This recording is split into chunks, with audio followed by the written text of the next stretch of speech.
I have my catalog file open here from the exercises folder, and I'm going to zoom in on this text down here. Inside this text frame, I have a bulleted list. Looks pretty good, but the problem is the column is so wide that it's hard to read each of these bullets. I wish that I could split that up into two different columns. Not the whole text frame, but just those bullets. Now, in the old days, in order to do that, you'd have to put that into a table or split it up into multiple text frames or all kinds of crazy stuff.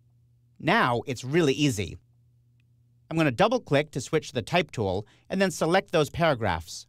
To split this into two subcolumns, I go up to the Span Columns pop-up menu, the same one that we use to span across columns in a text frame. But instead of spanning, I'm going to choose Split. I'll just choose 2. InDesign creates a new little zone inside this text frame, and it splits it up into 2 columns. You can't really see the columns, but obviously the text is flowing from the left all the way down and then into the right. Now, if I want to add a little bit more space between the columns, what I would do is select that text and then Option or Alt-click on the little icon next to the pop-up menu in the control panel. That gives me options for this command. Right now, this is set to split columns, and we can choose a gutter amount. We could say, for example, the inside gutter should be 2 picas. When I click OK, it actually adds more space in between the 2 columns.